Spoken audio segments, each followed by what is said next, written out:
I'm delighted to have Dr. Hassan Nasir with me. He is the head of department for civil engineering, CCOS University of IT and Emerging Sciences. He is an eminent civil engineer, and I'm sure that you will learn a lot about civil engineering as a field through his discussion. Thank you, Dr. Saab, for coming here. Thank you for inviting me. Thank you. Sir, my first question to you is that you have achieved so much as a civil engineer.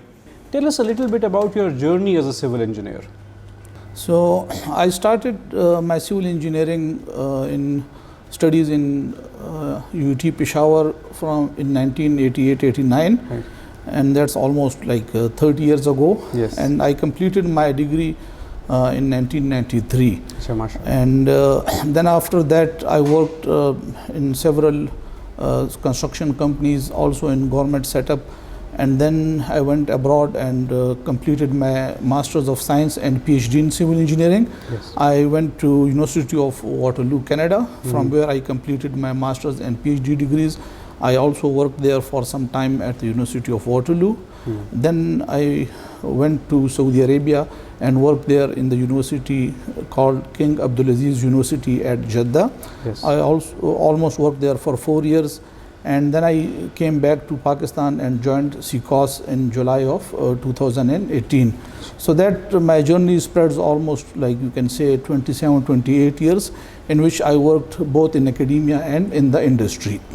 So, mashallah, sir, you have a lot of international experience as well, so I'm sure our viewers will learn a lot from you. Tell us a little bit about what's next for you as a civil engineer. Okay, that's a very good question, and as we know that the world is changing at a very fast pace, and we see particularly a lot of automation these Yes. days in different sectors of the society. So what I'm trying to focus these days is on to how to use that automation or automation processes, automate some of the processes in construction industry and civil engineering. Usually in civil engineering, most of the processes which we are using are quite old, and there is a lot of resistance in adopting to the new processes which are mostly based on automation, such as robotics and automation in construction and sensing and so many other things. So I want to work in that area and try to introduce those concepts or implement them in civil engineering sector, so that we can perform our projects in a better way and reduce the costs of the project and reduce and achieve better performance, and at the same time make the project sustainable for future. Dr. Saab, tell us, what does it take to be a successful civil engineer in Pakistan? To be a successful civil engineering in Pakistan,